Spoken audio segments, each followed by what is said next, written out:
हमने देखो last class में हमने ये दो जनरल फॉर्म्स पढ़ी, एक तो y is equal to A x square plus B x plus c parabola इस फॉर्म में, ठीक है। और इस तरह का जो भी पैराबोला था, मतलब जो भी पैराबोला का फॉर्म आएगा, ठीक है, उसका तुमने वर्टेक्स, लोकस, डायरेक्ट्रिक्स सारा देख लिया कैसे निकालते हैं, ठीक है। समझ गए ना भाई? मैंने उसको इस तरह से लिख दिया है y is equal to f x type से, ठीक है, जो क्वाड्रेटिक जैसा दिखाई पड़ रहा होगा अभी भी, है ना। और हमने इस तरह का पैराबोला भी देखा कि x इज इक्वल टू अगर A Y square plus B Y plus C, तो इस पैराबोला के लिए भी हमने क्या ढूंढ लिया, वो वर्टेक्स, फोकस, डायरेक्ट्रिक्स और ये सब चीजें, ठीक है। तो इसको जरा एक बार फिर से चेक करते हैं क्योंकि ये हमारा बहुत ज़्यादा यूजफुल फॉर्म है, हर ऑलमोस्ट हर टॉपिक में, हर जगह ये मिलता रहता है, तो इसको थोड़ा सा और समझते हैं, ठीक है, और इसमें याद भी रखेंगे इसको। देखो इस पैराबोला को अगर हम स्टैंडर्ड फॉर्म में कन्वर्ट करें, ठीक है, तो क्या करना पड़ेगा, उसके लिए परफेक्ट स्क्वायर बनाना पड़ेगा एक्स में। तो उसके लिए मैंने coefficient of X square common ले लिया, हमारे पास आ गया X square plus B by A X plus C by. Perfect square बनाने के लिए क्या करना पड़ेगा, क्या ऐड सब्ट्रैक्ट करेंगे, कोफिशिएंट ऑफ एक्स जो कि बी बाय ए है डिवाइड बाय 2 करोगे तो जो मिलेगा उसको हम स्क्वायर कर देंगे, स्क्वायर करेंगे B square upon 4a square आएगा, उसको ऐड सब्ट्रैक्ट कर देंगे, ठीक है। तो अब हमारे पास ये जो तीन टर्म्स दिखाई पड़ रहे हैं इनको एक साथ ले लो, ये हमें दे देंगे x plus B by a b by 2a का होल स्क्वायर। और बाकी बचे हुए टर्म्स कौन कौन से हैं, एक तो ये और एक ये, इसको हम अलग लिख लेते हैं। और ये a बाहर लिखा हुआ है, इसका ध्यान रखना, तो a बाहर है और हमारे पास बच गया c by a minus b square by 4a square, ठीक है। इसको भी थोड़ा सिंप्लीफाई करो, हमने एलसीएम लिया, it will be 4a square, यहाँ पर आ जाएगा 4ac minus b square, a outside, और ये बन गया कुछ ऐसा, a times x plus B by 2a whole square plus a times this, ठीक है। यहाँ तक y is equal to this, ये a के इससे कैंसिल कर देते हैं। अब जरा ऊपर वाली क्वांटिटी को ध्यान से देखो, ये क्या है, अगर हमारा पैराबोला मतलब इस शेप में लिखा हुआ है, मतलब क्वाड्रेटिक अगर दिखाई पड़ रही है ये, ठीक है, तो इसका डिस्क्रिमिनेंट हमने पढ़ा हुआ है, ठीक है, ये क्या होता है, बी स्क्वायर माइनस 4ac के बराबर होता है। और जरा यहाँ पर देखो, ये जो टर्म लिखा है इसको हम माइनस डी लिख सकते हैं, ठीक है ना नीरज? Yes ma'am. ठीक है, तो इसको रिप्लेस कर लेते हैं, जितने कम से कम चीजें दिखाई पड़े उतना बढ़िया है, ठीक है। तो इसका शॉर्ट फॉर्म यूज कर लेते हैं, दिस इज डिस्क्रिमिनेंट डी, तो माइनस कॉमन लेके मैंने इसको माइनस डी लिख लिया because d is b square minus 4ac for this quadratic, ठीक है, upon 4a as it is, okay. तो देखो अगर हमें अपने स्टैंडर्ड फॉर्म में लेकर आना है तो क्या करना होता है, जो परफेक्ट स्क्वायर वाला टर्म है उसको एक तरफ रखते हैं और बाकी सब कुछ दूसरी तरफ कर देते हैं, ठीक है। तो उसके लिए मैंने इसको ऐसे लिख लिया, डी लेफ्ट में लेकर आ जाओ ये वाला टर्म, तो ये हो जाएगा y plus d by 4a is equal to a times x plus B by 2a whole square, या इसको एक बार और रीराइट कर लेते हैं, it will become x plus B by 2a whole square is equal to 1 upon a y plus d by 4a, ठीक है। देखो हमारा आ गया ना स्टैंडर्ड फॉर्म, कौन सा स्टैंडर्ड फॉर्म आ गया ये, अगर हमने इसको कैपिटल एक्स बोल दिया, कैपिटल एक्स क्या ले लिया, small x plus b by 2a, and capital Y ले लिया small y plus capital D by 4a को, ठीक है। तो ये दोनों अगर चेंजेस इसमें कर दें तो हमें दिखाई पड़ रहा है कि पैराबोला का standard form x square is equal to 1 upon a y, ठीक है। इस चीज की चिंता मत करो कि यहाँ पर क्या आ रहा है, ये तो हमारा वैसे भी लेटर सेक्टम की लेंथ है, ठीक है। यहाँ पर जो भी लिखा होगा y के साथ, क्योंकि जब x square is equal to 4ay पढ़ते हैं, जब हम ये पैराबोला हमने डिस्कस किया था तो उसमें 4a क्या था, लेंथ ऑफ लेटर सेक्टम, ठीक है ना, तो वो यहाँ पर 1 अपॉन ए है, इट्स ओके, नो प्रॉब्लम, ठीक है। लेकिन हमारा जो स्टैंडर्ड फॉर्म है वो ये वाला आ गया, ठीक है। अब देखो इसमें a के साइन पे डिपेंड करेगा कि हमारा पैराबोला ओपन अपवर्ड है या डाउनवर्ड है, होगा या नहीं होगा भाई। अगर तुम्हारा y is equal to A x square plus B x plus C, इसमें अगर तुमने ए कॉमन करा है, ठीक है, एक्स में परफेक्ट स्क्वायर बनाया है, ठीक है, तो ये ए अगर ग्रेटर देन 0 है तो पैराबोला बनता है ओपन अपवर्ड्स, है कि नहीं? क्योंकि हमने ये दो फॉर्म पढ़े हैं, एक तो x square is equal to 4ay और एक पढ़ा है x square is minus 4ay, जहां पर ए हमेशा पॉजिटिव है। और अगर ए पॉजिटिव है दैट मीन्स एक्स स्क्वायर मतलब जो y का कोफिशिएंट है, अगर ये पॉजिटिव है तो पैराबोला ओपन अपवर्ड बन जाएगा, और अगर ये पूरी वैल्यू नेगेटिव है तो पैराबोला ओपन डाउनवर्ड्स बन जाएगा। ठीक है, तो अगर देखो यहां पर इस चीज को ऐसे हमने पहले भी पढ़ा है जब क्वाड्रेटिक के ग्राफ्स स्टडी करे थे। ठीक है, जब एक्स स्क्वायर का कोफिशिएंट पॉजिटिव होगा तो पैराबोला कैसा बनेगा? Open upwards. ठीक है, और अगर एक्स स्क्वायर का कोफिशिएंट लेस देन 0 है मतलब नेगेटिव है तो पैराबोला कैसा बनता है? Open downwards. ठीक है, यहाँ पे इस चीज से कंफ्यूज मत होना कि मैंने ए का साइन तो हमेशा ही पॉजिटिव बोला है। अरे भाई -4a, ये तो हमने दो अलग अलग पैराबोलास पढ़े हैं ना। ठीक है, यहाँ पर तो हम एक सिंगल इक्वेशन से दोनों को डिफाइन करने की कोशिश कर रहे हैं। ओके आदित्य, ये चीज क्लियर है? यस मैम, मैं एक मिनट नोट कर। हाँ नोट कर लो। लेकिन देखो इसमें कंफ्यूजन तो नहीं है ना? मैं यहाँ पर देखो इन जनरल हम बात कर रहे हैं यहाँ पर, जबकि दो हमने इसको अलग अलग कैटेगरी में डिवाइड किया हुआ था। ठीक है, तो उस ए से कंफ्यूज होने की जरूरत नहीं है। मैम हाँ बताओ पीयू। मैम आपने भी बोला था कि x square equals to 1/a(y) जो है, हाँ हाँ हाँ इसमें मैम आपने बोला 1/a लेटिस रेक्टम की लेंथ है। हाँ हाँ बिल्कुल। तो मैम ये बनेगा कैसे फिर? देखो यार, ये मैंने क्या करा, यहाँ पर जो भी टर्म होगा भाई तुम्हारे पास, एक तो हो गया एक्स का स्क्वायर। ठीक है, मतलब यहाँ पर जो भी लिखा है तुमने उसको स्क्वायर में रिप्लेस कर दिया। ठीक है, उसको मतलब कैपिटल एक्स ले लिया इतने पार्ट को, ये कैपिटल वाई लिख दिया। तो अब कैपिटल वाई के साथ जो भी वैल्यू है वो तुम्हारी क्या हो जाएगी? लेटस रेक्टम की लेंथ। मतलब हमारा बेसिकली जो 4a हो जाएगा वो हम 1/a से कंपेयर कर रहे हैं एक तरीके से।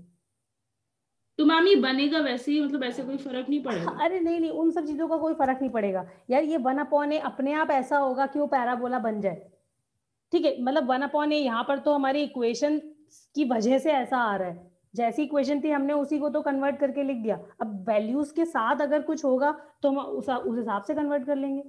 मेरा मतलब है देखो, अगर सपोज मैंने लिख दिया x square is equal to y, ये सपोज तुम्हारे पास पैराबोला है। अब तुम कहोगे यहाँ पे लेटस रेक्टम की लेंथ क्या होगी? क्या होगी बताओ? 1/4। 4a which is 1, क्योंकि you are comparing this with x square is equal to 4ay. What is at the place of 4a? 1. Therefore this is length of latus rectum for this parabola. Okay or not? ठीक है, तुम्हारे पास है x square is equal to, मान लो लिखा है 2x square is equal to y, और मैंने कहा व्हाट इज लेटस रेक्टम की लेंथ। तो सबसे पहले तो तुम ये चेक करोगे कि कौन से फॉर्म से, कौन से स्टैंडर्ड फॉर्म से कंपेयर होगा। तो हमने उसको उस फॉर्म में लिख लिया। ठीक है, कौन सा फॉर्म है? यही वाला तो फॉर्म है। ठीक है, अब तुमने देखा कि what is at the place of 4a, this is 1/2। Okay, तो this is length of latus rectum, खत्म। ठीक है, तो उससे कोई फर्क नहीं पड़ता, वो अपने आप एडजस्ट हो जाएंगी चीजें। तुम बस जिससे कंपेयर कर रहे हो उस फॉर्म में तुम्हें पता होना चाहिए, मतलब ये स्पेसिफिकली कौन से फॉर्म से कंपेयर करके और क्या चीज रिप्रेजेंट कर रही है। ठीक है? Yes ma'am. ओके, हाँ तो बच्चों देखो, एक बार वापस ये चीज समझ में आ गई? ये सबने लिख लिया यहाँ तक? हमारा जो क्वाड्रेटिक फॉर्म था, ठीक है, क्वाड्रेटिक फॉर्मूला जो हम क्वाड्रेटिक फंक्शन पढ़ते हैं, y is equal to ax square plus bx plus c, उसको मैंने कन्वर्ट कर दिया अपने स्टैंडर्ड फॉर्म में। और स्टैंडर्ड फॉर्म कैसा दिखाई पड़ रहा है? कुछ ऐसा, x प्लस b/2a का whole square is equal to 1/a times y plus d/4a। ठीक है, अब देखो मैंने केवल इस पैराबोला को इस फॉर्म में क्यों लिखा है उसका रीजन समझते हैं। मैंने देखो इसमें कुछ भी चेंज नहीं है, मतलब ऐसा नहीं है कि मैंने मैथमेटिकली कोई एरर किया हो।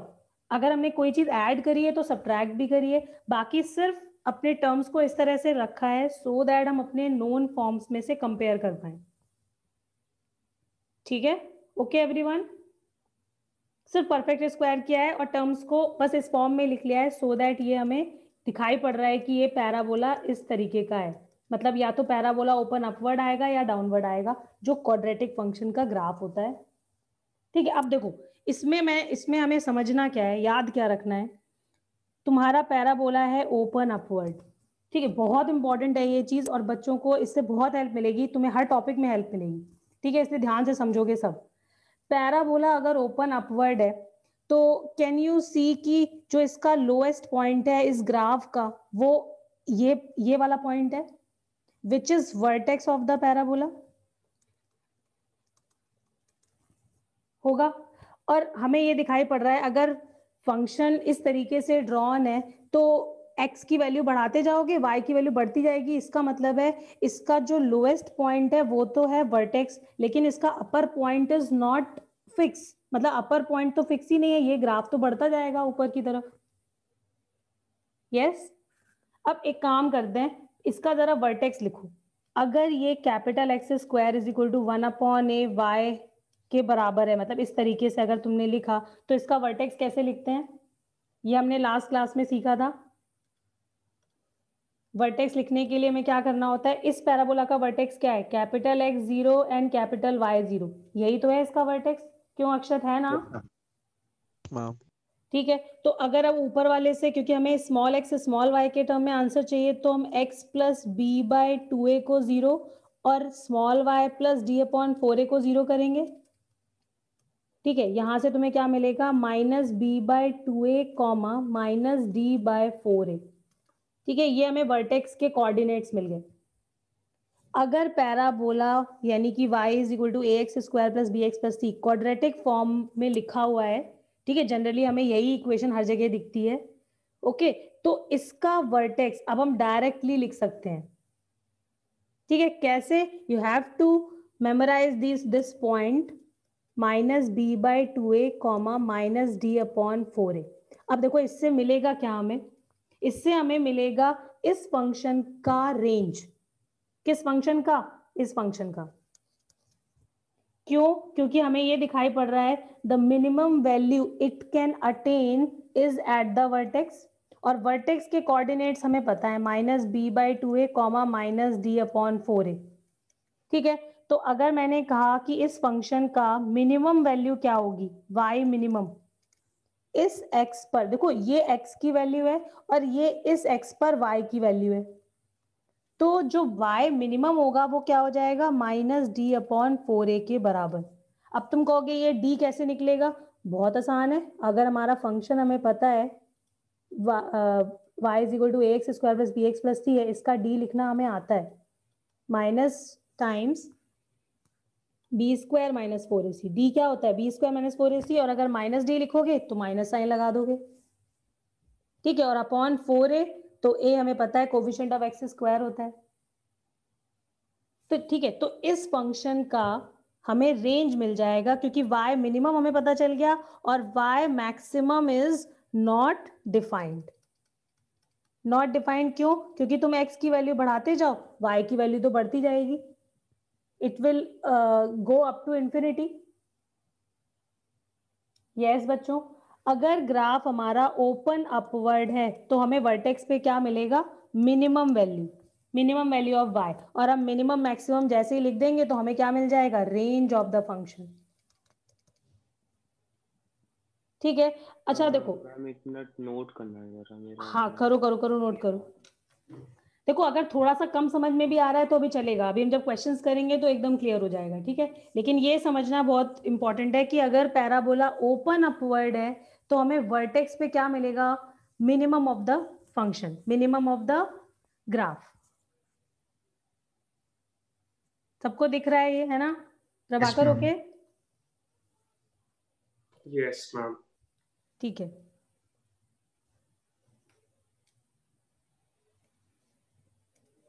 मैम इससे मिलता जुलता शायद थोड़ा सा सर ने भी बताया था। हाँ मैं, मेरे को लग रहा है फिजिक्स में कहीं ना कहीं जरूर आया होगा। Yes sir, yes ma'am. Minimum maximum. हाँ मिनिमम मैक्सिमम है बिल्कुल। Yes ma'am. आदित्य हो गया, आगे बढ़े।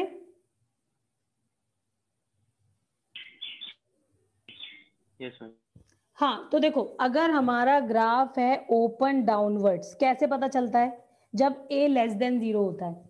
ठीक है, तो अगर ग्राफ बन रहा है ऐसा, ओपन डाउनवर्ड पैराबोला बन रहा है और ये से एक्स एक्सिस है हमारी, तो अभी कैन यू सी, अब जो ये वर्टेक्स पॉइंट था उस पे अब हमें क्या दिखाई पड़ रहा है? Maximum value of the graph मिल रही है। ठीक है ना, ये पॉइंट के कोऑर्डिनेट्स हमें पता है, इस पॉइंट के कोऑर्डिनेट्स हैं, ये तो सिर्फ एक्स एक्सिस बनाई है मैंने।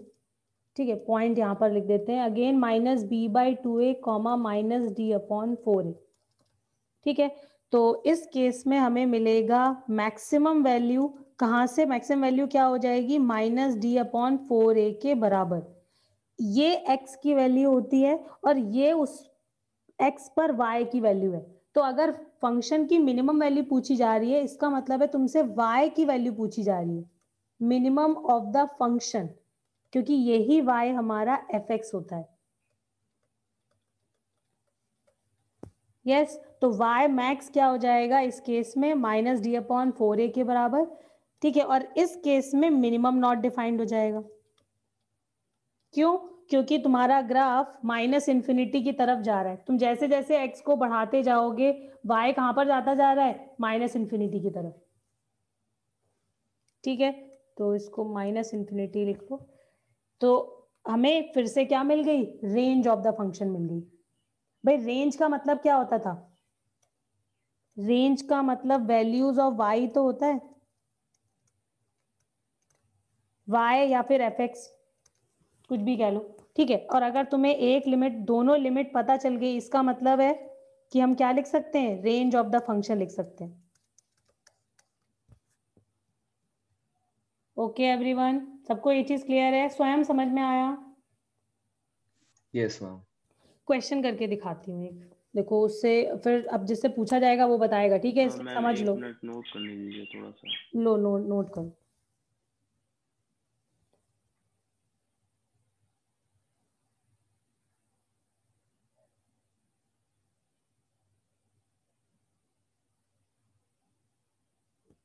ये मिनिमम मैक्सिमम निकालने का बच्चों हम एक और तरीका सीखेंगे, वो 12th क्लास में सीखेंगे। ठीक है, तब हम डेरिवेटिव से निकालेंगे यूजिंग कैलकुलस। अभी तो मैंने डिफरेंशिएशन खैर अपनी क्लास में तो पढ़ाया नहीं है।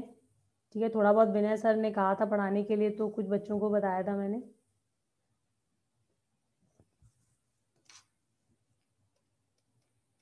देखो, अगर हमारे पास फंक्शन है x² + x + 1, ठीक है, और क्वेश्चन है find range of this function. ठीक है, रेंज मतलब वैल्यूज ऑफ y, जैसे मैंने भी बताया था, वैल्यूज ऑफ y तुम्हें आंसर करनी है। ठीक है, कि क्या क्या पॉसिबल वैल्यूज ऑफ y होंगी वो तुम्हें बताना है रेंज में। ठीक है, तो इसका मतलब अब तुमने देखा और ये समझ में आ गया, ये तो क्वाड्रेटिक फंक्शन लिखा हुआ है, और अगर ये क्वाड्रेटिक है, ठीक है, तो क्वाड्रेटिक है तो इसका मतलब है ग्राफ पैराबोला बनेगा, और पैराबोला ओपन अपवर्ड होगा या डाउनवर्ड होगा, that decide the sign of coefficient of x², जो कि यहां पर क्या लिखा हुआ है? 1। ठीक है ना, तो कोफिशिएंट ऑफ x² अगर 1 है, a की वैल्यू 1 है, विच इज ग्रेटर देन 0, इसका मतलब है पैराबोला ओपन अपवर्ड बनेगा। ये पैराबोला को देखते ही समझ में आ जाएगा पूरा पैराबोला ओपन अपवर्ड है या डाउनवर्ड है। ठीक है, और अपने दिमाग में पिक्चर बना लो कि अगर पैराबोला ओपन अपवर्ड है तो हमें वर्टेक्स पे क्या मिलेगा? मिनिमम। एंड इस केस में मैक्सिमम क्या हो जाएगा? Not defined. ठीक है, मिनिमम वैल्यू कैसे निकालनी है? हमें पता है वर्टेक्स के कोऑर्डिनेट्स -b/2a कॉमा -d/4a होते हैं। ठीक है, मतलब इस x पर हमें ये वैल्यू मिल रही है मिनिमम ऑफ द फंक्शन। ये कैसी आवाज आ रही है? हाँ, तो देखो y मिनिमम हमें क्या मिल जाएगा? -d/4a से हम निकाल लेंगे, minus of d। What is d? d हम अपनी इक्वेशन से निकालेंगे, b square minus 4ac d की वैल्यू है, ठीक है। सारी वैल्यूज यहाँ से कंपेयर करो और इसमें डाल दो। तो बी स्क्वायर, बी इज 1, तो 1 माइनस 4 इंटू ए इंटू सी, तो ये 1 ही 4 ही हो गया, डिवाइड बाय 4, ए इज 1, ठीक है। तो ये हो जाएगा -3, तो 3/4, यानी y मिनिमम की वैल्यू हमें मिल गई, y मिनिमम मिल गया। और y मैक्सिमम तो क्या हो जाएगा, नॉट डिफाइंड। तो हमारे ग्राफ का रेंज क्या आ जाएगा इस फंक्शन का, 3/4 to infinity, that's it. Okay, जब मिनिमम वैल्यू ग्राफ की मिल गई, इसका मतलब है उसके बाद तो ग्राफ ऊपर ही ऊपर बढ़ता जाएगा, x की वैल्यू बढ़ाते जाओ, ग्राफ बढ़ता जाएगा, क्योंकि पैराबोला है, ठीक है। कोई और लिमिट तो दी नहीं है कि किसी पर्टिकुलर इंटरवल में पूछा हो, ऐसा तो है नहीं। तो इसका मतलब है this is the range of the function. Okay everyone, किसी को कोई डाउट तो नहीं है? और अगर ये पूछा जाए कि किस x पर हमें मिनिमा मिल रहा है, तो वो x भी निकाल सकते हैं हम। कैसे? At x is equal to -b/2a, ठीक है। What is b here, 1, and what is a here, again 1, तो आंसर इज -12। यानी x की वैल्यू जब -1/2 थी, तब y हमें मिनिमम वैल्यू दे रहा था, विच इज 3/4। ओके बच्चों, ठीक है। और इसमें ये पॉइंट इंक्लूडिंग है, ठीक है। रेंज में हमें ओपन इंटरवल, क्लोज इंटरवल सबका ध्यान रखना होता है। तो this point is there on the function, तो इसलिए हमने इसको इंक्लूड कर दिया। ओके, क्लियर है सबको? क्यों अखिल, ओके?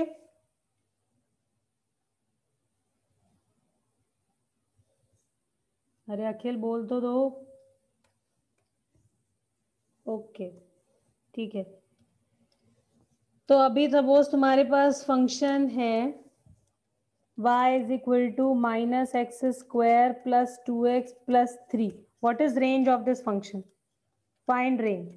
और बच्चों एक चीज और है, देखो तुम सिर्फ इस a के साइन से ये डिसाइड करते हो कि ग्राफ ओपन अपवर्ड है या डाउनवर्ड है, और उसके अकॉर्डिंग हमें मैक्सिमम मिलेगा या मिनिमा मिलेगा, वो पता चल जाता है, ठीक है। और हमारे जो कोऑर्डिनेट्स ऑफ वर्टेक्स हैं, वो हमने इन जनरल लिखे हुए हैं, मतलब पैराबोला कोई भी हो, ये फंक्शन कुछ भी लिखा हो, यहाँ पर डी ए और जो बी यूज हो रहे हैं, इसकी वैल्यू तुम किससे कंपेयर करके निकालोगे हर बार? अपने इक्वेशन को ax² plus bx plus c से कंपेयर करके, ठीक है। मैक्सिमा मिलेगा या मिनिमा मिलेगा, सिर्फ वो बताता है क्या, coefficient of x²। Okay, Parnika कोई कंफ्यूजन तो नहीं है? No ma'am. ठीक है, तो अभी बताओ, आंसर करो, what is range of this function?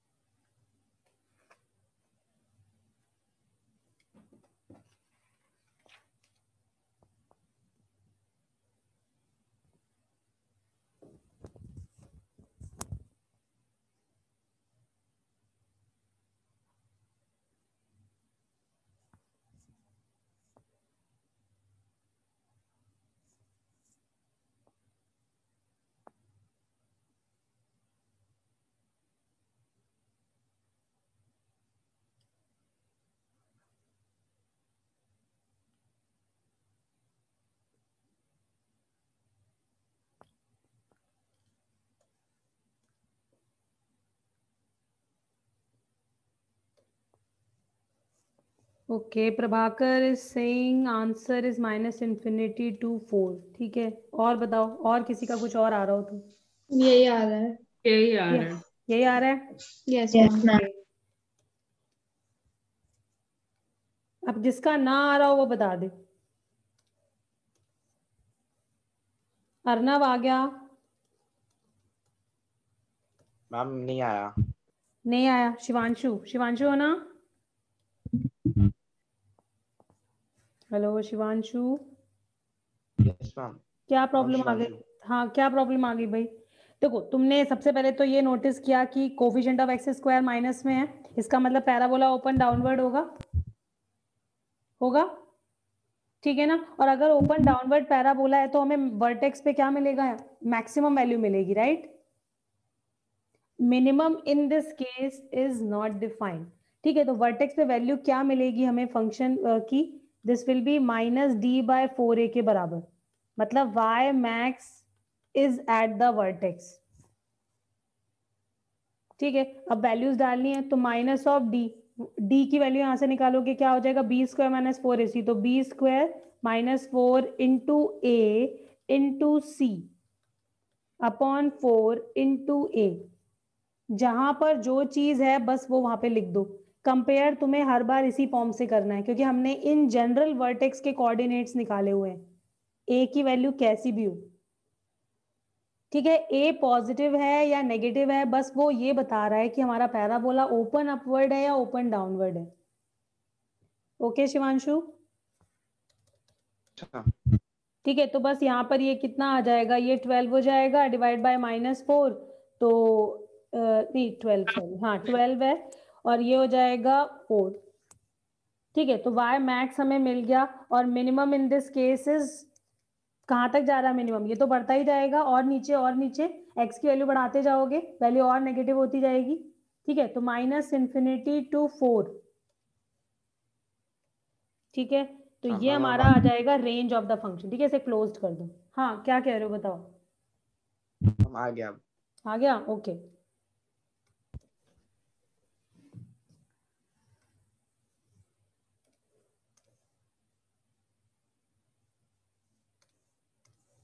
ठीक है, फंक्शन है 2y इज इक्वल टू से x² माइनस लगा देते हैं यहाँ पे -3x + 5। What is minima and maxima, range निकालनी है, निकालो।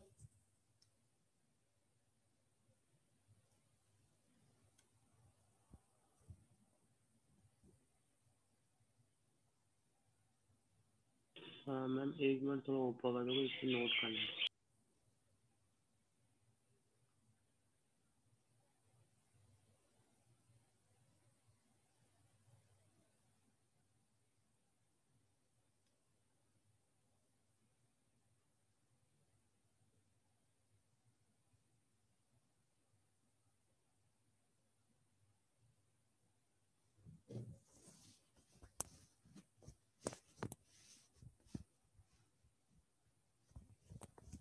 हाँ अर्नव आंसर करो।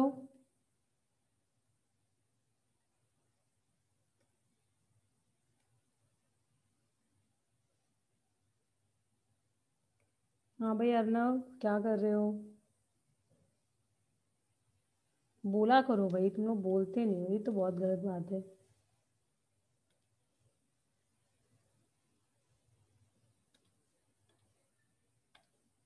क्या कर रहा है ये लड़का। अर्नव तुम घूम रहे हो क्या इधर उधर। No reply. अक्षर तुम करो। मैम मैं हूँ। हाँ बताओ, आंसर बताओ। एक सेकेंड। के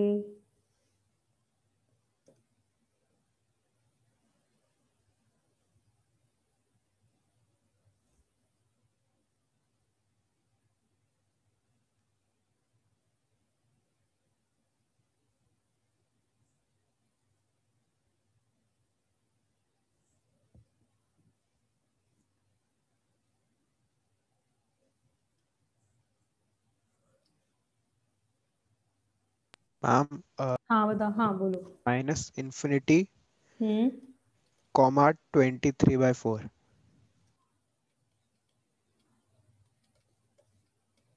is the answer correct, Pihu बताओ।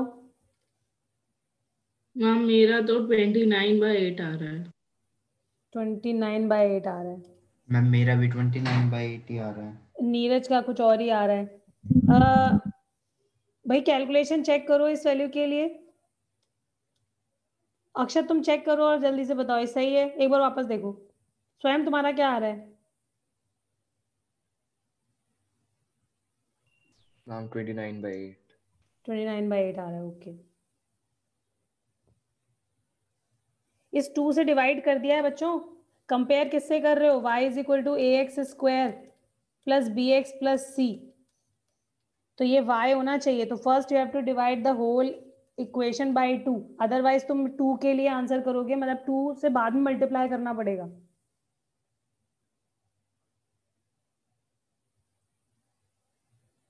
क्यों अक्षर, तुमने किया था? No ma'am. हाँ, तो इसीलिए गड़बड़ हो रहा है ना। इससे कंपेयर करने का मतलब है बिल्कुल इसी फॉर्म में लिखो। ए बी सी कुछ भी हो सकते हैं, लेकिन एक्स और वाई का कोफिशिएंट तो 1 ही रखना है। मतलब जो यहाँ पर वाई है बेसिकली कोफिशिएंट 1 के साथ होना चाहिए, ठीक है। और यस मैम। अदरवाइज अगर तुम पहले y की वैल्यू निकाल रहे हो और 2y की लिखोगे तो फिर 2 से मल्टीप्लाई करना पड़ेगा, समझ गए? Yes ma'am. तो अब 2 से डिवाइड करो और चेक करो आंसर। पढ़ने का आ गया तुम्हारा? Yes ma'am. -29/8।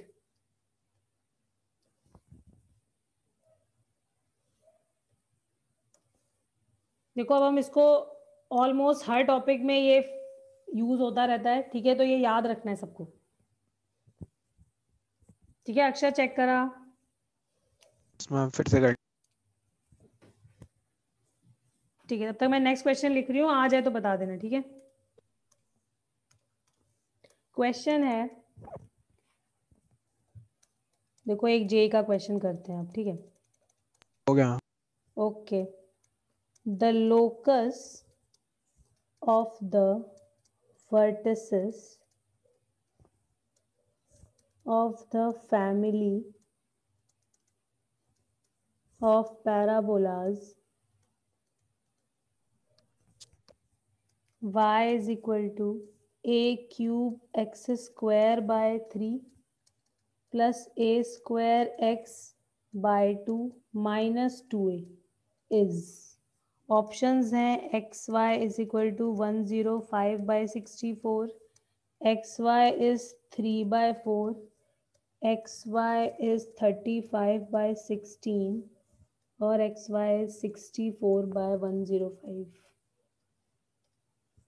ठीक है। तो 1 मिनट तुम लोग ट्राई करो।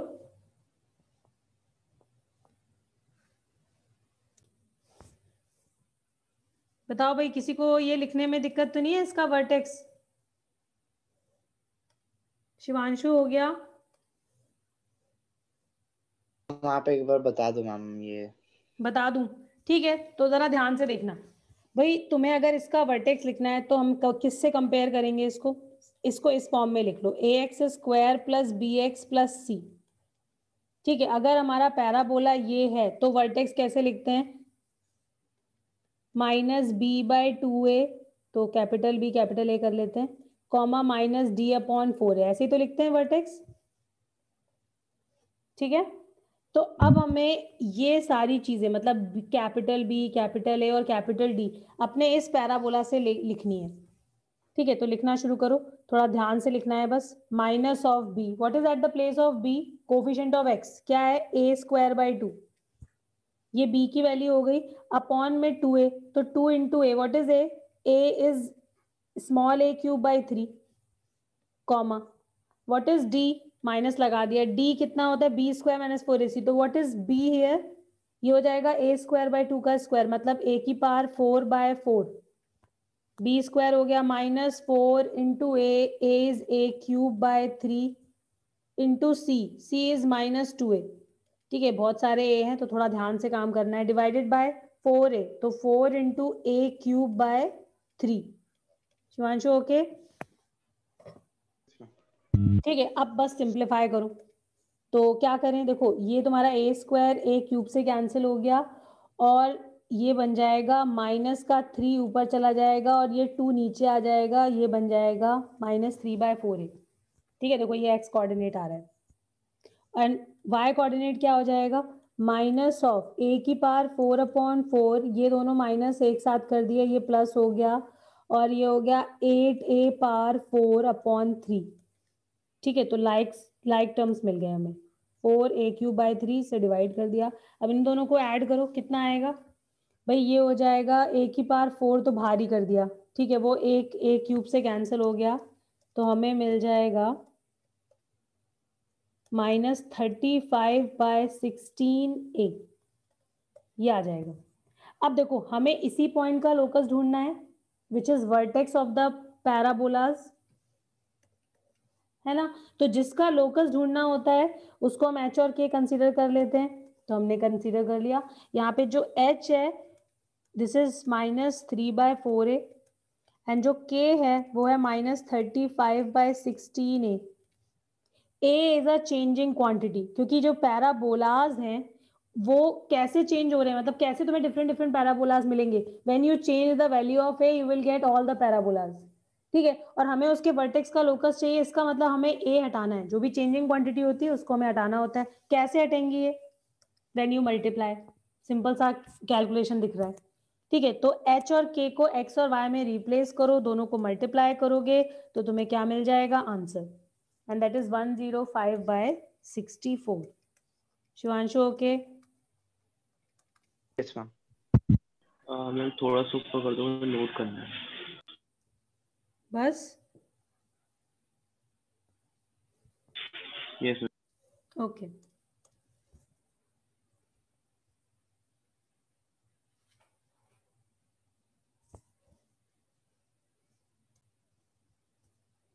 देखो अभी ये जो क्वेश्चन मैं करा रही हूँ ना, ये तुम्हारा एनसीईआरटी का क्वेश्चन है, ठीक है। तो इतना मुश्किल नहीं है, लेकिन it's a tricky question. An equilateral triangle, ये ट्रायंगल भी ना हर टॉपिक में घुस जाता है आपके, ठीक है। An equilateral triangle is inscribed in the parabola y square is equal to 4ax. Correct. अच्छा तुम कर चुके हो क्या? Yes, ma'am. अरे यार आयुष, ये तो गलत बात मत करा करो तुम। such that one vertex of this triangle inscribed, नहीं रे, one vertex of triangle coincides, ठीक है, coincide with the vertex of the parabola, right? तो coincides with the vertex of the parabola, then find the side length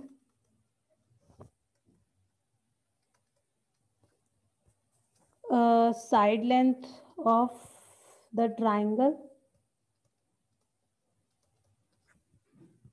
and then area of that triangle, ठीक है। Try करो,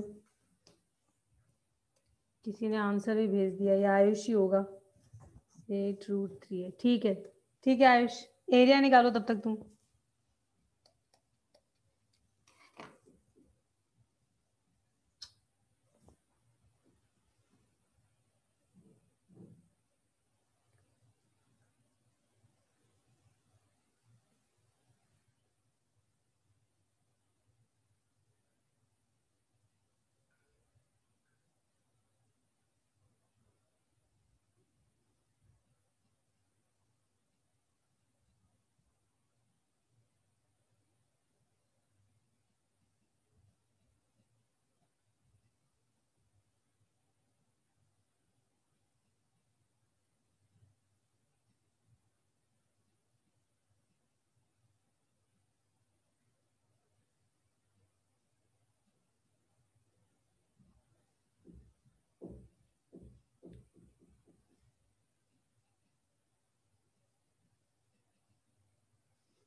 भाई तुमने सबसे पहले तो हमारा parabola y² 4ax standard form सबसे ज्यादा यूज हमें यही करनी है, ड्रॉ कर लिया, ठीक है। अब हमें इक्विलेटरल ट्रायंगल बनाना है, ठीक है। अच्छा कोई मेरे को ये बताएगा कि ट्रायंगल ऐसा क्यों नहीं बना सकते?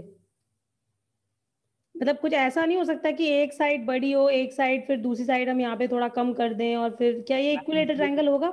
इक्विलेटरली नहीं होगा फिर तो। करेक्ट करेक्ट, ठीक है, तो ये इक्विलेटरली नहीं होगा, क्योंकि देखो हमारा ग्राफ ये सिमेट्रिक है, जितना पार्ट एक्स एक्सिस के ऊपर है उतना ही नीचे है, ठीक है। इसका मतलब है जब इक्विलेटरल ट्रायंगल बनाओगे तो वो बिल्कुल ऐसा बनेगा कि सिमेट्री मेंटेन रहे, ठीक है। तो जितना पार्ट यहाँ पर ड्रॉ है उतना ही तुम्हारा नीचे आएगा, ठीक है। हमें क्या रखना था यहाँ पर, वर्टेक्स को कॉमन रखना है, इक्विलेटरल ट्रायंगल का one vertex coincides with vertex of the parabola, ठीक है, तो वो बना लिया। अब हमें क्या चाहिए, साइड लेंथ निकालिए सबसे पहले। ओके, तो इक्विलेटरल ट्रायंगल की प्रॉपर्टी लगा देते हैं भाई, ये पूरा एंगल 60 डिग्री है तो इतना एंगल 30 डिग्री हो जाएगा, फिर से बाय सिमेट्री जितना पार्ट ऊपर है उतना ही नीचे है एक्स एक्सिस के, ठीक है, और ये एंगल 90 डिग्री होगा, ठीक है। अच्छा देखो, किसी के दिमाग में ये तो नहीं आ रहा कि ये लाइन ऐसा तो नहीं कि फोकस से पास हो रही हो, ऐसा तो नहीं है ना किसी के दिमाग में? भाई ये फोकस से पास नहीं हो सकती ये लाइन, ठीक है। उसका भी रीजन है, लेकिन एक काम करेंगे हम, रीजन चलो ठीक है, रीजन भी डिस्कस कर लेते हैं। अगर मान लो ये लाइन फोकस से पास हो रही होती, इसका मतलब क्या होता कि ये डिस्टेंस ए हो जाती, है ना, क्योंकि अगर फोकस से पास हो रही है तो ये दिस इज a,0, और क्योंकि ये ओरिजिन है तो इसका मतलब है ये लेंथ हमारे पास ए आ गई, ठीक है। और अगर ये ए आ गई तो क्या तुम इसका हाइपोटेन्यूज लिख सकते हो? लिख सकते हैं, cos 30 लगा देंगे। cos 30 कितना हो जाएगा? cos 30 इज √3/2, और ये मैंने लिख दिया base a upon hypotenuse, hypotenuse लिख दी से L ले लेते हैं थोड़ी देर के लिए, ठीक है, which is length of side of an equilateral triangle. तो यहां से L की वैल्यू हमारे पास क्या आ गई, 2a/√3, ठीक है। तो अगर ये 2a/√3 आ गई साइड लेंथ, और अगर हमने ये a ले लिया तो अब ये लेंथ है, और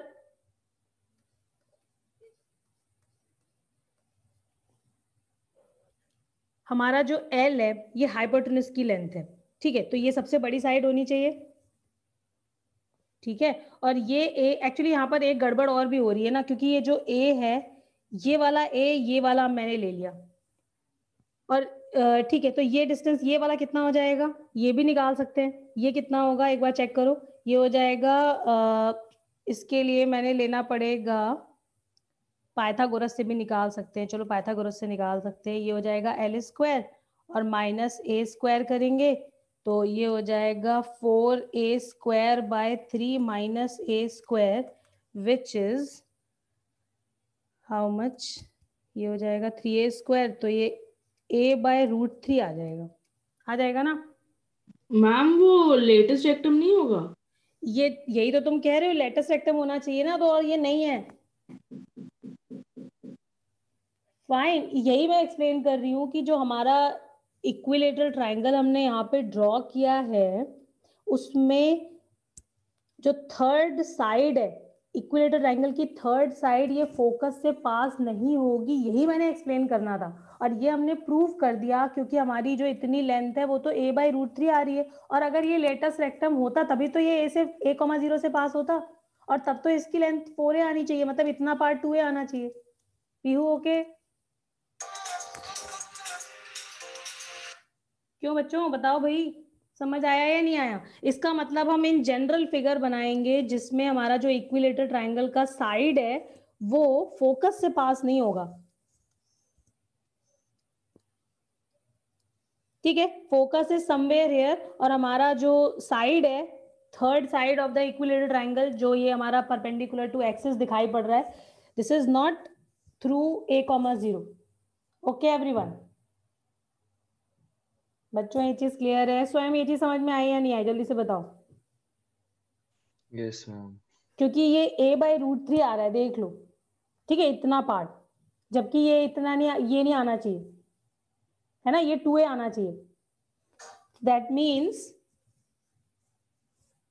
हमने अपना ट्रायंगल ऐसे बनाना है, ठीक है। तो अब शुरू करते हैं क्वेश्चन। तो ये अगर 0 0 है, ओके, और हमें length of this side length निकालनी है इक्विलेटरल ट्रायंगल की, तो मैंने क्या ले लेना है, इस एंगल को 30 डिग्री लिख लिया। अब क्या करें? हाँ आयुष, कैसे किया है बताओ।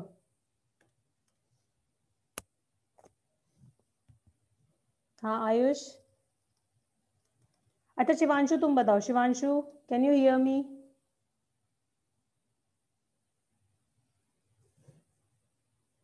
गायब हो गए बच्चे सारे। चलो एक काम करते हैं, अपनी साइड लेंथ को ले लेते हैं कुछ से। मैंने इसको स्मॉल एल ले लिया हेलो लेंथ। हाँ हाँ कोई बात नहीं आयुष, अब मैं बताती हूँ, ठीक है छोड़ो। मैम। हेलो, मैं बता ही रहा था मैम, वो माइक नहीं करता कभी कभी। हाँ अच्छा मैम। ठीक है, बोलो बोलो फटाफट बोल दो।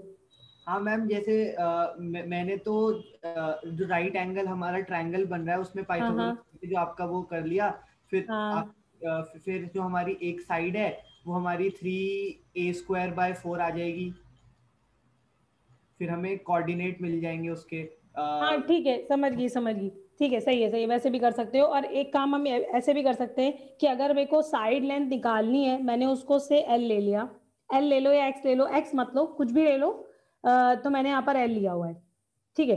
तो अगर ये एल है और ये 30 डिग्री है, तो we can write base of this triangle, ये हो जाएगा एल कॉस 30, ठीक है। और जो लेंथ हो जाएगी, मतलब हाइपोटेन्यूज के ये वाला जो साइड है बेसिकली परपेंडिकुलर, तो ये हो जाएगा एल साइन 30।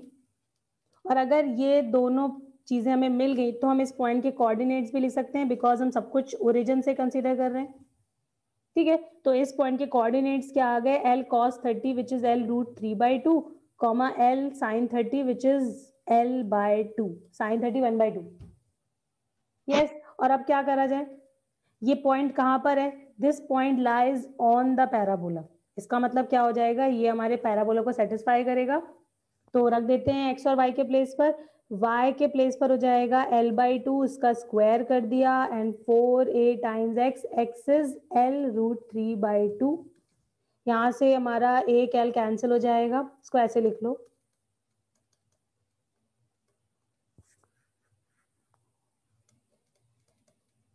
एक एल कैंसिल हो गया और एल की वैल्यू आ गई, कितनी आ गई, ये कैंसिल हो गया, ये 2 हो गया, और 4 से मल्टीप्लाई कर दिया, तो 8 root 3a। This is length of side of that equilateral triangle. Okay,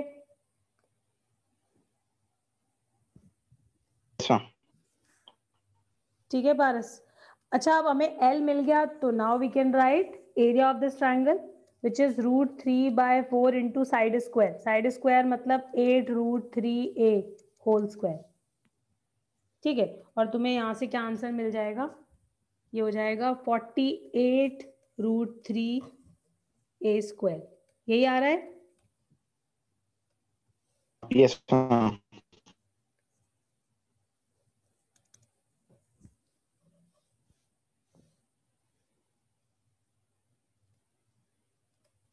square units, ठीक है।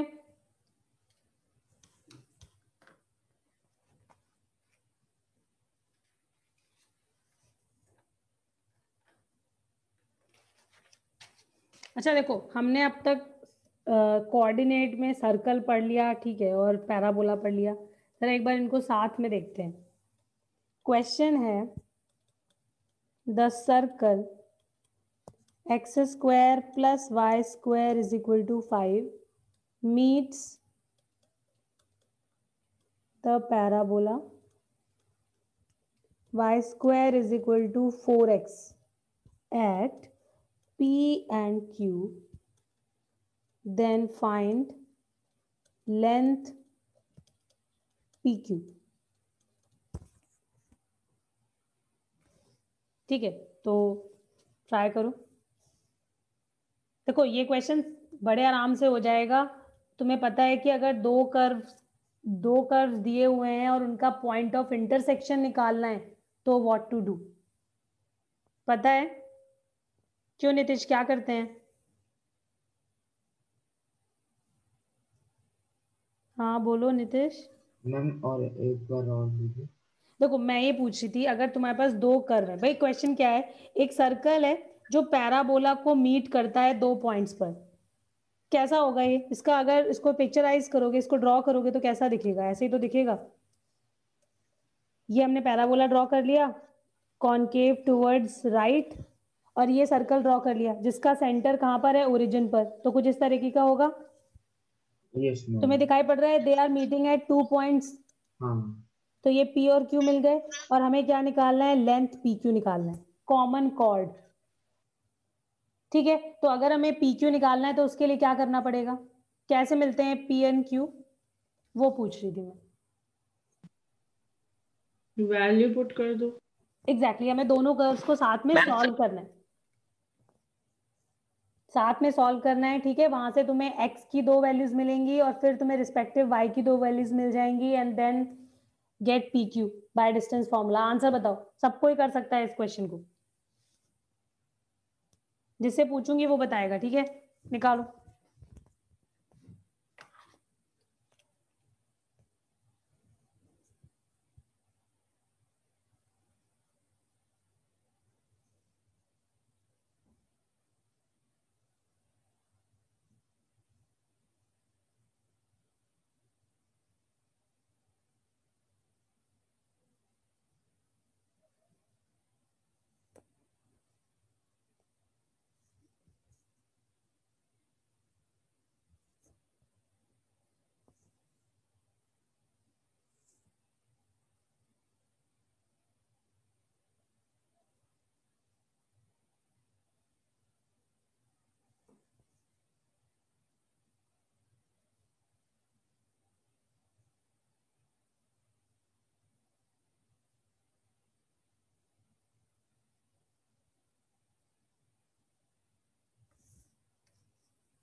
आरुषि, क्या पॉइंट्स आए तुम्हारे P and Q के, कोऑर्डिनेट्स बताना। Ma'am 1,2 and 1,-2। 1,2 and 1,-2 are the points correct. कोई और हाँ। बताएगा, सही है। Yes ma'am. ओके, हम तो ये हाँ PQ ठीक 4 है, हो गया। हाँ PQ 4 हो गया,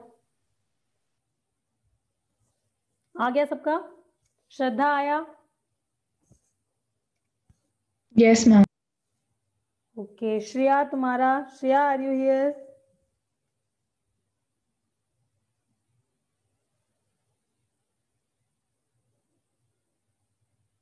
not in the class. Tanvi, yes ma'am. हो गया। Yes ma'am. ठीक है, तो एक और क्वेश्चन करते हैं। मैम मेरे तो अलग ही हाँ। आ रहे हैं पॉइंट्स। क्या आ रहा है भाई, बता दो। इसका आंसर मेरे पास लिखा हुआ नहीं था, ठीक है, इसीलिए मैंने तुम लोगों से ही पूछा। भाई तुमने मेरा क्या तो किया। एक 1,-5 आ रहा है। मैम मेरा भी 1,-5 Oh मतलब my x के जो goodness। कोऑर्डिनेट्स है ना, हाँ हाँ, x वाले 1,-5 हैं। यार देखो -5 तो पॉसिबल ही नहीं है, क्योंकि अगर यहाँ पे -5 डालोगे तो ये इक्वेशन सेटिस्फाई नहीं होगी। y² can't be negative. एक बार चेक कर लेते हैं। भाई तुमने क्या किया होगा, दोनों को साथ में सॉल्व करना था। ठीक है, तो ये प्लस का 4x - 5 = 0, तो x² + 5x - x - 5 = 0, यही तो किया होगा। ओ x को आप 5 ही आ रहा है। एक सेकंड रुक जाओ जरा। तो x की 2 वैल्यूज आ रही हैं, 1 and -5। Yes ma'am. अच्छा, और अब अगर मैंने x की वैल्यू इसमें डाली, ठीक है, तो अगर हम 1 डालेंगे तो क्या आ जाएगा, y² = 4। तुम देखो ना, -5 को तो तुम्हें रिजेक्ट करना पड़ेगा, बिकॉज -5 यस के लिए मैम। तो ये ट्रू नहीं है ना। तो y की देखो 2 वैल्यूज मिल गई, +-2, तो एक पॉइंट हो जाएगा 1,2 और एक हो जाएगा 1,2, 1,-2। और वैसे भी देखो ये सिमिट्री से तुम्हें पता है ना, अगर ये लाइन इस तरीके की है, तो अगर एक पॉइंट हमें क्योंकि देखो सर्कल और पैराबोला दोनों ही कर्व सिमेट्रिक हैं, ठीक है, तो अगर ये कट कर रहे हैं एक दूसरे को, तो एक पॉइंट पर अगर x कोऑर्डिनेट 1 है और जो दूसरा पॉइंट है वो 4th क्वाड्रेंट में है, तो x कोऑर्डिनेट सेम है और y माइनस ऑफ दैट है, तो मतलब it is yes, you can see that क्या ऐसा ही होगा। -5 तो इस पे लाई नहीं करेगा, ठीक है, तो you have to reject this. Okay Parnika? Yes ma'am. ठीक है, देखो नेक्स्ट क्वेश्चन है, the circle x square plus y square plus 2 lambda x is equal to 0 where lambda is some real number touches the parabola y square is equal to 4x externally। ठीक है, सबको पता है ना externally touch कैसे कर सकता है वो, है ना? Then find lambda.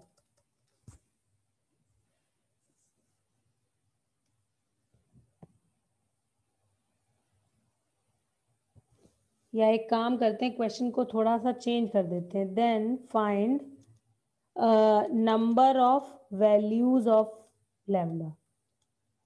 ठीक है, लैम्डा की वैल्यू 1 होंगी, 2 होंगी, 3 होंगी या इनफाइनाइट होंगी। अब आंसर करो। पारस तुम रिकनेक्ट करो यार। आरुषि मेरी आवाज आ रही है? Yes ma'am. क्लियर आ रही है एकदम, है ना? Yes ma'am. हाँ पारस तुम अपना एक बार रिकनेक्ट कर लो यार, आवाज तो सही आ रही है मेरी। मैं डिस्कनेक्टेड हो गया था अभी। अच्छा अच्छा, ओके ओके, अभी ठीक आ रही है? यस मैम, अब आ रही है। ठीक है मैम, ये क्वेश्चन ही ये। हाँ बस यही क्वेश्चन लिखा है मैंने अभी। ठीक है,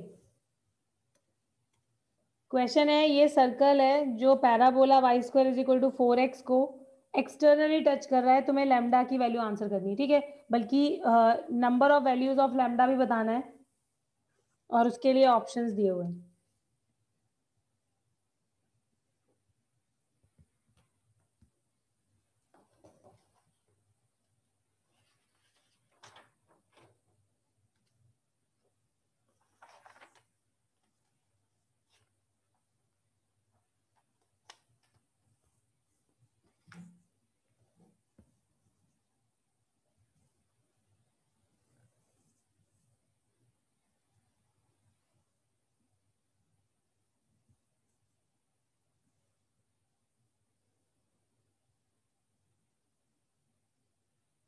प्रभाकर बताओ। मैम कर रहा हूँ, एक सेकंड। ओके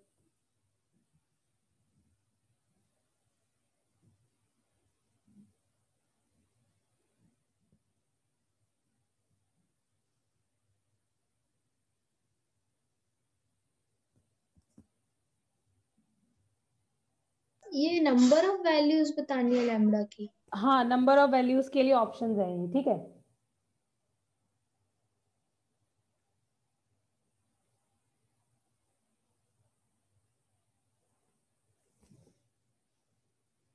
हाँ ठीक है, तो इसका मतलब है लैम्डा ग्रेटर देन 0 हो गया ना भाई। ऐसे समझो, तुमने ये सर्कल अगर दिया हुआ है, ठीक है, तो सर्कल का सेंटर क्या दिख रहा है?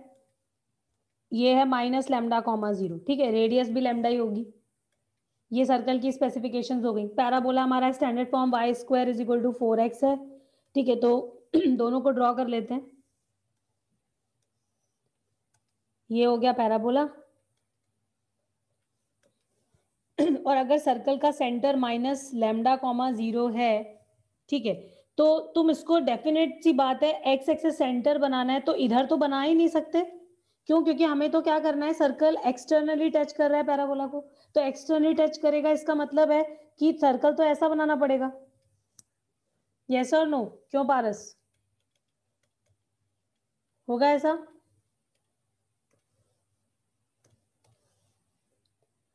शिवांशु बताओ। Yes ma'am. ऐसा बनाना पड़ेगा ना सर्कल, जिसका सेंटर माइनस लैम्डा कॉमा 0 है, सर्कल एक्सटर्नली टच कर रहा है पैराबोला को, तो ऐसे ही ड्रॉ करोगे। अब देखो, अगर माइनस लैम्डा इस तरीके से प्लेस्ड है तो इसका मतलब माइनस लैम्डा कैसा है, माइनस लैम्डा की जो वैल्यू है वो क्या है, लेस देन 0 है ना, left side of x axis पर है, दैट मीन्स लैम्डा कैसा हो जाएगा, ग्रेटर देन 0 होगा या नहीं। और देखो ये सर्कल कैसा भी हो सकता है, अगर एक्सटर्नली टच कर रहा है तो लैम्डा पे कोई कंडीशन थोड़ी है, मतलब सिर्फ यही तो है कि लैम्डा अगर ग्रेटर देन 0 रखोगे तो हर बार जो ये सर्कल होगा, जो तुम्हारे पास ये सर्कल लिखे हुए हैं, लैम्डा की वैल्यू तुम कोई भी यहां पर रखती जाओ, कैसी होनी चाहिए, बस ग्रेटर देन 0 होनी चाहिए। ठीक है, तो अपने आप जो सेंटर होगा वो कहां पर आ जाएगा, negative side of x axis पर आ जाएगा, और हर बार ये हमारे इस पैराबोला को टच करेगा। होगा ऐसा पीहू? ठीक है, ऐसे ही करा था। Yes ma'am. ठीक है, तो इसका मतलब है there are infinitely many values of lambda for which this circle touches this parabola externally. ठीक है नीरज, ओके? Yes ma'am. कोई डाउट तो नहीं है? प्रभाकर, हो गया था तुम्हारा? मैम अब समझ आ गया। समझ आ गया, ओके। ठीक है, तो आगे बढ़ते हैं। ठीक है, अब नेक्स्ट कॉन्सेप्ट पे आते हैं अपने। देखो अब हम बात करेंगे फोकल कॉर्ड की, focal cord of parabola and its properties. बहुत सारे क्वेश्चन हमारे फोकल कॉर्ड के बनते हैं। ठीक है, तो इसकी प्रॉपर्टीज जितने अच्छे से क्लियर होंगी, क्वेश्चंस करने में आसानी होगी। तो फोकल कॉर्ड देखो, हमें सबको पता है फोकल कॉर्ड क्या होती है। पैराबोला हमने फिर से y square is equal to 4ax के लिए डिस्कस करना है ये। ठीक है, हर पैराबोला के लिए, मतलब जो हमने स्टैंडर्ड फॉर्म पढ़े हैं, फोकल कॉर्ड की प्रॉपर्टीज भी चेंज होती जाएंगी। ठीक है, इन द सेंस कि वो जो हम फॉर्मूले अभी यहाँ पे निकालेंगे फोकल कॉर्ड के लिए, वो सिर्फ इस पैराबोला की बात हो रही है अभी। ठीक है, सिर्फ इस पैराबोला के लिए निकालेंगे। ठीक है, यही यूज होता है और इसी पे क्वेश्चन आते हैं ज्यादातर। ठीक है, तो पैराबोला की हमने अगर फोकल कॉर्ड बनानी है तो एक मैंने ड्रॉ कर लिया पैराबोला, और ये पॉइंट एस है, कोऑर्डिनेट्स a,0, और हमारी, हाँ बताओ। मैम मैं वो उस टाइम दोबारा डिस्कनेक्ट हो गया था। अच्छा ठीक है, ऊपर वाला क्वेश्चन हो गया? मैम नहीं, क्वेश्चन जैसे ही आप लिखवाया था आपने उसके बाद ही डिस्कनेक्ट हो गया था। ये वाला डिस्कनेक्ट हो गए थे? Yes ma'am. कुछ नहीं, आसान सा ही क्वेश्चन है, बस तुमने ये देखना था कि अगर हम लैम्डा पॉजिटिव लें, क्योंकि देखो अगर तुम लैम्डा पॉजिटिव लोगे, क्वेश्चन पढ़ा है या नहीं पढ़ा है? मैम अभी नहीं पढ़ा। नहीं पढ़ा, तुम बाद में पढ़ लोगे। Yes ma'am. ठीक है, रिकॉर्डिंग से देख लेना। हाँ Yes, हाँ, तो ma'am. देखो अभी हम फोकल कॉर्ड की प्रॉपर्टीज डिस्कस करेंगे। फोकल कॉर्ड सबको पता है कि ऐसी कॉर्ड जो फोकस से पास हो उसको हम फोकल कॉर्ड बोलेंगे। पैराबोला में हमने डिस्कस किया था जब हमने स्टैंडर्ड चीजें इसकी लिखी थी। ठीक है, y स्क्वायर 4ax की। तो ये जो PSQ है ये एक फोकल कॉर्ड है। ठीक है, अच्छा देखो अब इस फोकल कॉर्ड के बारे में हमें और क्या क्या चीजें पता है अभी तुम्हें। ये पॉइंट जो इसका वन एक्सट्रीमिटी है, ये because this point is on the parabola, इसके कोऑर्डिनेट्स हम कैसे लिख सकते हैं, a_t1 square comma 2a_t1। Parametric equation of parabola हमारा y स्क्वायर 4ax है, तो पैरामेट्रिक कोऑर्डिनेट्स लिख सकते हैं इस तरीके से, जहां पे t1 is the parameter. Yes, at square comma 2at, यही तो पढ़े थे इस पैराबोला के लिए पैरामेट्रिक इक्वेशंस, है ना। तो अगर मैंने t1 पैरामीटर ले लिया, पॉइंट P को हम ऐसे लिख सकते हैं, और मैंने एक पैरामीटर ले लिया t2 और कोऑर्डिनेट्स ऑफ q लिख दिए at2 स्क्वायर कॉमा 2at2। ठीक है, पैरामीट्रिक इक्वेशन का मतलब क्या होता है, हर पॉइंट पर t की वैल्यू चेंज करते जाओ तो तुम्हें कोई भी पॉइंट ऑन द पैराबोला मिल जाएगा। तो p के लिए मैंने ऐसे लिख लिया और q के लिए t2 पैरामीटर लेके और ऐसे लिख दिया। ठीक है, लेकिन जो फॉर्म है वो वही रहना चाहिए, at स्क्वायर कॉमा 2at। ठीक है, अच्छा देखो अब क्योंकि ये फोकल कॉर्ड है यानी कि ये P, S and Q, these points are collinear, है या नहीं? P, S, Q are collinear.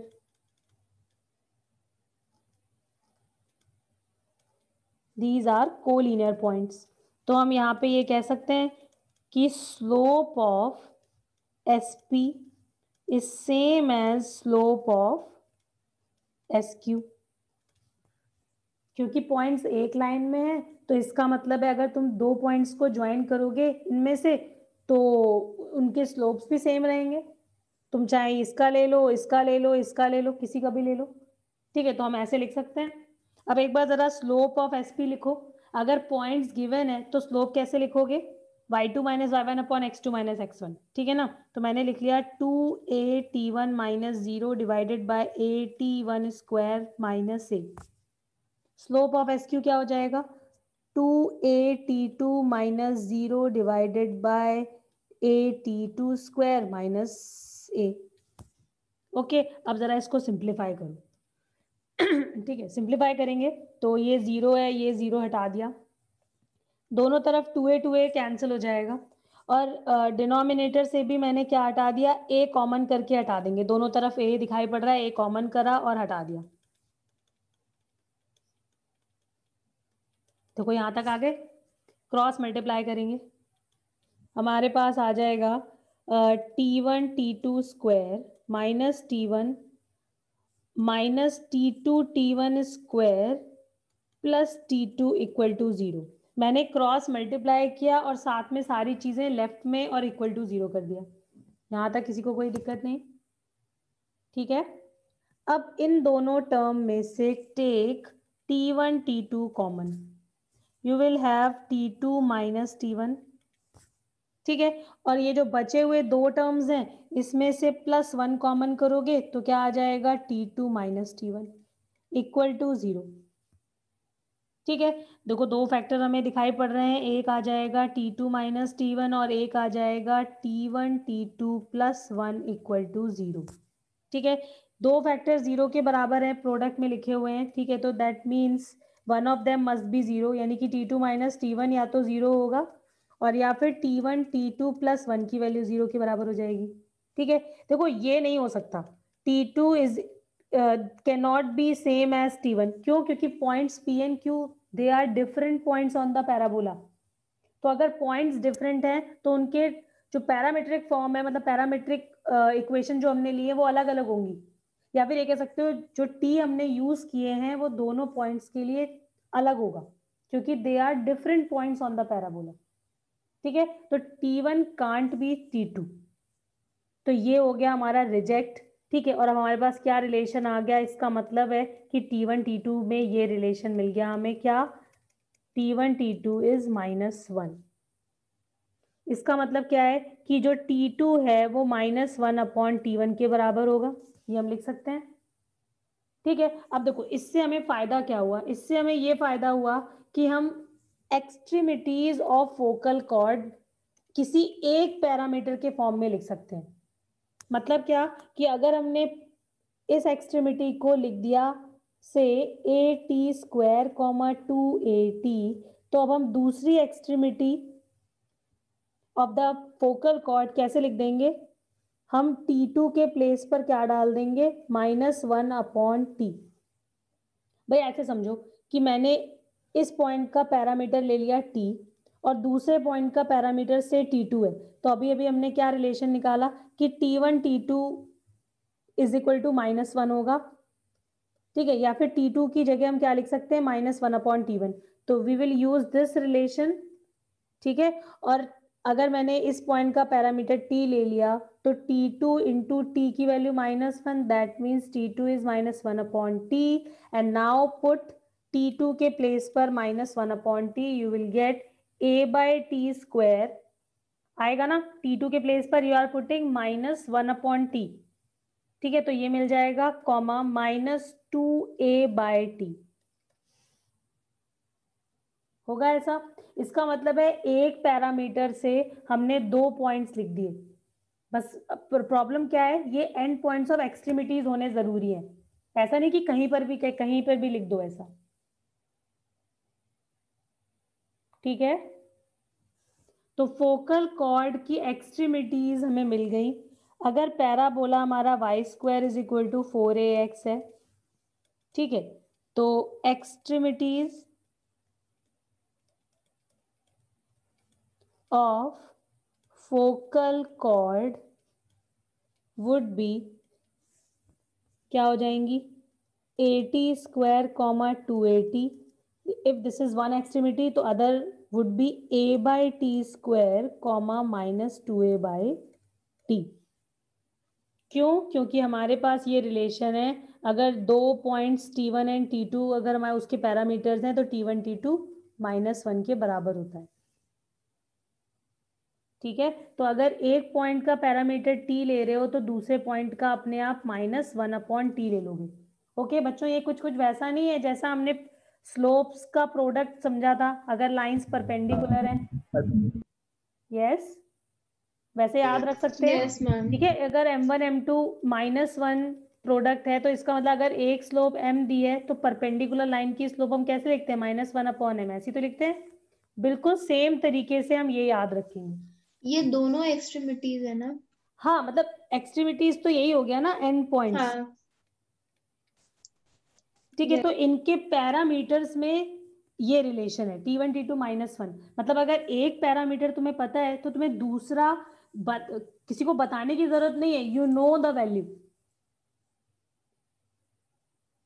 ठीक है, और ये सिर्फ तभी होगा जब तुम्हें ये पता है कि ये t1 t2 -1 होता है। ठीक है, तो इसलिए बहुत इंपॉर्टेंट प्रॉपर्टी है और इसे क्वेश्चंस में हम यूज करेंगे और तुम लोग को याद रखनी है। ठीक है बच्चों, देखो जिसकी मेमोरी जितनी शार्प है ना, मतलब उसके लिए कोऑर्डिनेट उतना ही आसान होता जाएगा।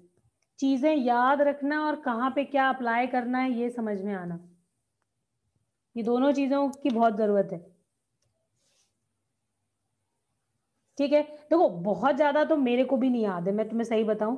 ठीक है, लेकिन एटलीस्ट जितना मैं तुम्हें याद करने के लिए बोल रही हूँ ना, उतना जरूर याद करते रहो। मेंस में बच्चों में सही बता रही हूँ 4 से 5 क्वेश्चन आराम से निकलते हैं। सिर्फ फॉर्मूला बेस्ड क्वेश्चन आते हैं, बट बच्चों को फॉर्मूला ही नहीं पता होता, या फॉर्मूला पता होता है तो ये नहीं पता होता अप्लाई कैसे करना है। ठीक है, करें आगे, क्वेश्चन करें इस पर एक। चलो इसको यूज करते हैं पहले एक बार, थोड़ा और समझ में आ जाएगा। क्वेश्चन है इफ 2, एक मिनट जरा वेट। हाँ लिख लो, ऊपर करना है या बस यहीं पर ही लिख रहे हो? मैम हाँ बोलो आदित्य, हाँ बोलो।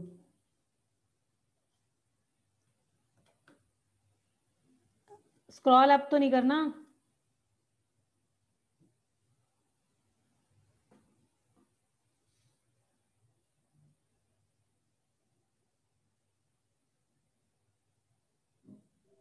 आपकी आवाज कट रही है।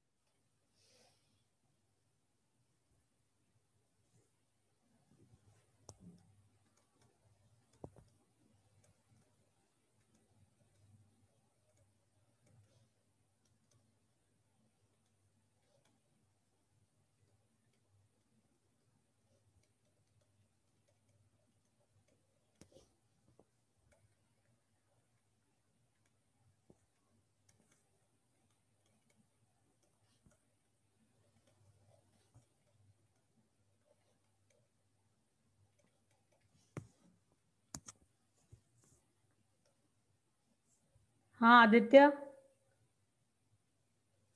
क्वेश्चन ठीक है, ऊपर का लिख लिया ना तुमने? If 2, -8 is one end of focal chord of this parabola, so you have to find the other end of the focal chord. ठीक है, तो ट्राई करो इसको। क्या दिया हुआ है हमें? 2, -8 is one end of focal chord. ये लो भाई, हाँ ठीक है चल रहा है।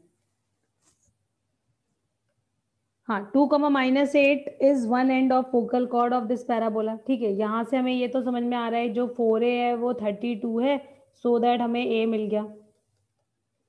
ठीक है, और ये क्या होता है, क्योंकि ये one end of focal cord है तो ये हम 80 स्क्वायर 280 से कंपेयर कर सकते हैं। यस रोहन? Yes ma'am.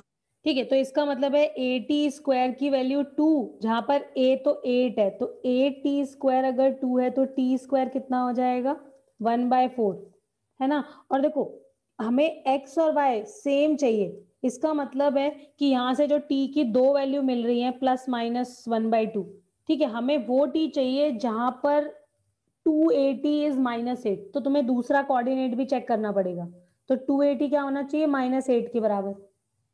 ठीक है, अब फिर से ए की वैल्यू हमने पैराबोला से डाल दी और यहां से क्या मिल गया, टी की वैल्यू आ गई -1/2। ठीक है, इसका मतलब है यहाँ पे जो दो टी दिख रहे हैं उसमें से हम कौन सा वाला ले लेंगे, टी इज -12।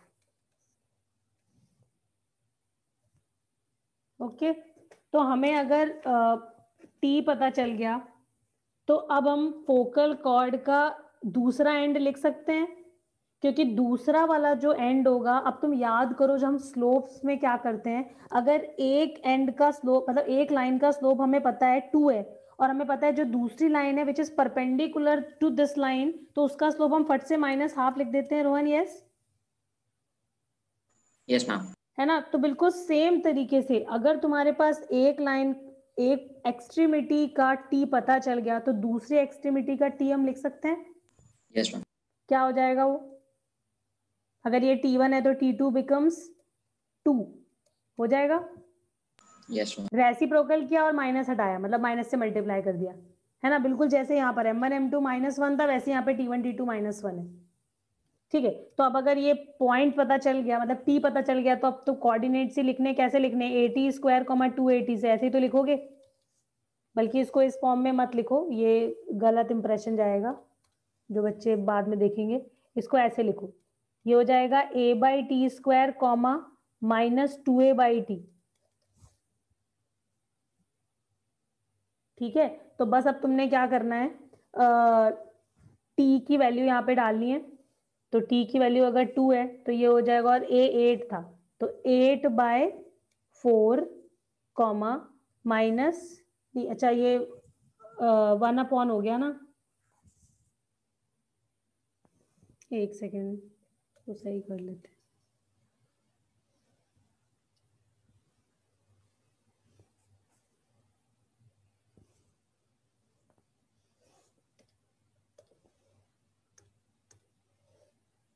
टी की वैल्यू बच्चों -12 ही है ना, क्यों पीहू? Yes ma'am. मैम, पर मैंने दूसरे में पुट किया था। तुमने दूसरे में पुट किया था मतलब? मैम वो जो दूसरा वाला फॉर्म था ना, A/T स्क्वायर -2A/T, मैम हाँ उससे हाँ हाँ हो जाएगा। हाँ, ठीक है ठीक है,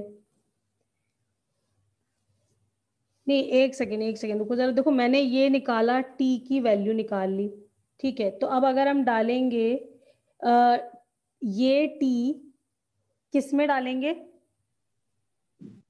मैम जो आपने ब्लैक में लिखा है उसमें। हाँ डेफिनेटली इसमें डालेंगे, तो यहाँ से कितना आ जाएगा 8 × 4, इसको यहाँ से हटा दो, देखो ये कंफ्यूजन क्रिएट हो रहा है, इसको हटा देती हूँ मैं, इसको हटा दो, ठीक है, तो और दूसरा वाला क्या हो जाएगा -2 × 8 × -2, ठीक है, तो ये हो जाएगा 32, 32, तो ये हमें क्या मिल गया, extremity of the other end of focal cord. Okay Rohan, समझ आया? Yes ma'am. नीरज हो गया था? हाँ भाई नीरज, यस मैम, कर लिया था। कर लिया था, ओके ठीक है, आगे बढ़े।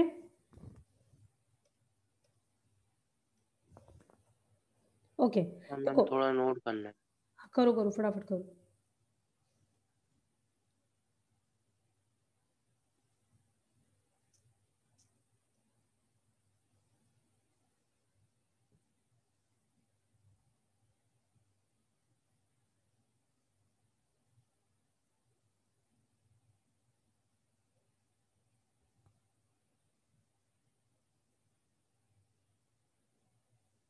पर्णिका समझ आ गया ना? Yes ma'am. ठीक है, मैम हो गया। हो गया। अच्छा देखो फटाफट थोड़ी छोटी सी चीज समझ लेते हैं। फोकल डिस्टेंस क्या होती है ये भी हमें पता है, पढ़ा हुआ है हमारा, ठीक है। लेकिन अब हम फोकल डिस्टेंस पैरामीटर के टर्म में एक बार लिख लेते हैं। पैराबोला फिर से y square is equal to अगर 4ax है, ठीक है, और ये हमने फोकल कॉर्ड ड्रॉ कर ली, ये पॉइंट P है, ये S है, ये Q है, ठीक है।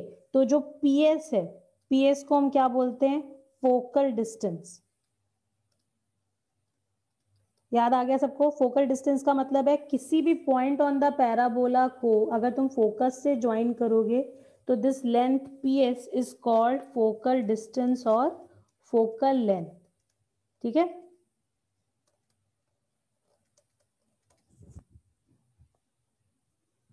अब ये वैल्यू हम कैसे निकालते थे? देखो ये वैल्यू मैंने बताया था कि तुम निकालोगे x प्लस ए से, याद आया सबको? PS is basically x plus A, ये हमने पढ़ा था देखो स्टार्टिंग में, ओके। लेकिन now we have parametric coordinates, ठीक है। पॉइंट P के पैरामीट्रिक कोऑर्डिनेट्स क्या है? 80 स्क्वायर 280, यही तो है, ठीक है। तो इसका मतलब है अब हम इसको कैसे लिख सकते हैं? ये हो जाएगा 80 square, this is x coordinate of the point plus a। तो ये क्या आ गई हमारे पास? फोकल डिस्टेंस आ गई for point P। a common ले लोगे तो ये हो जाएगा t स्क्वायर प्लस 1, ठीक है यहां तक। अच्छा देखो अभी हमें फोकल डिस्टेंस मिल गई, PS मिल गई, ठीक है। सिमिलर वे में हम QS भी लिख सकते हैं,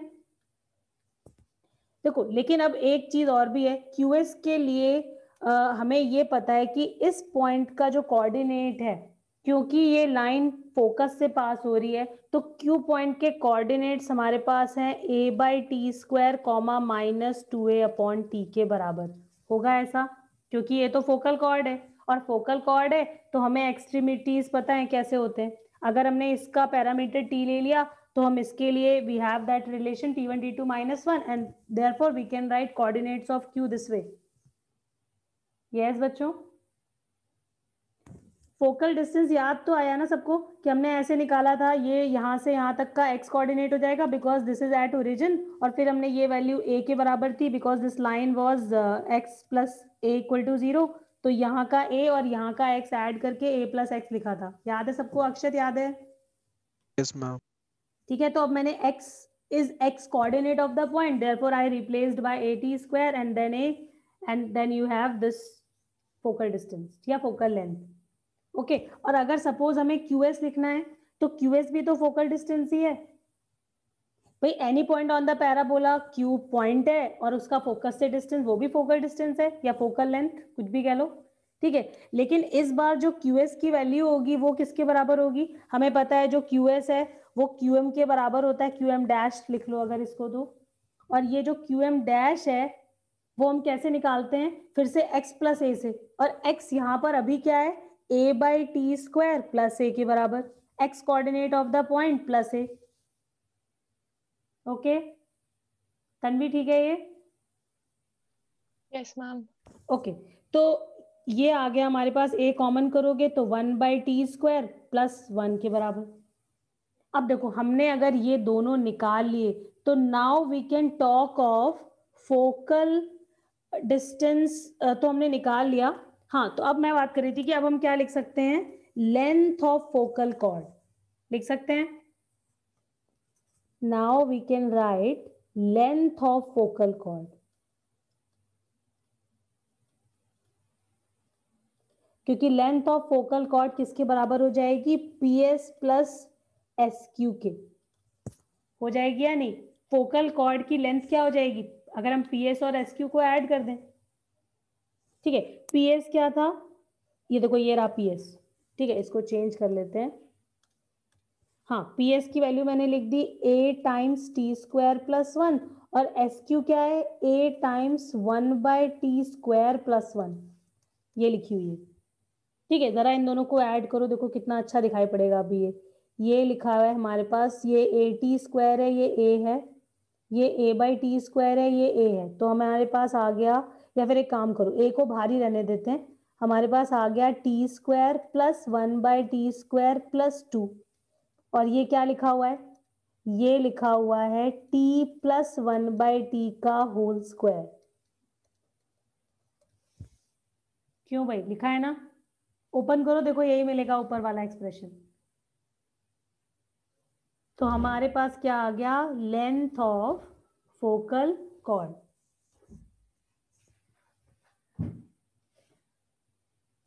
ठीक है,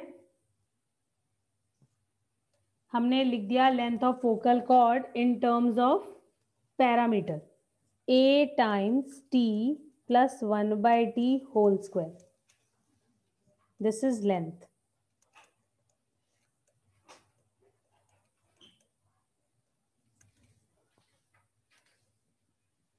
ओके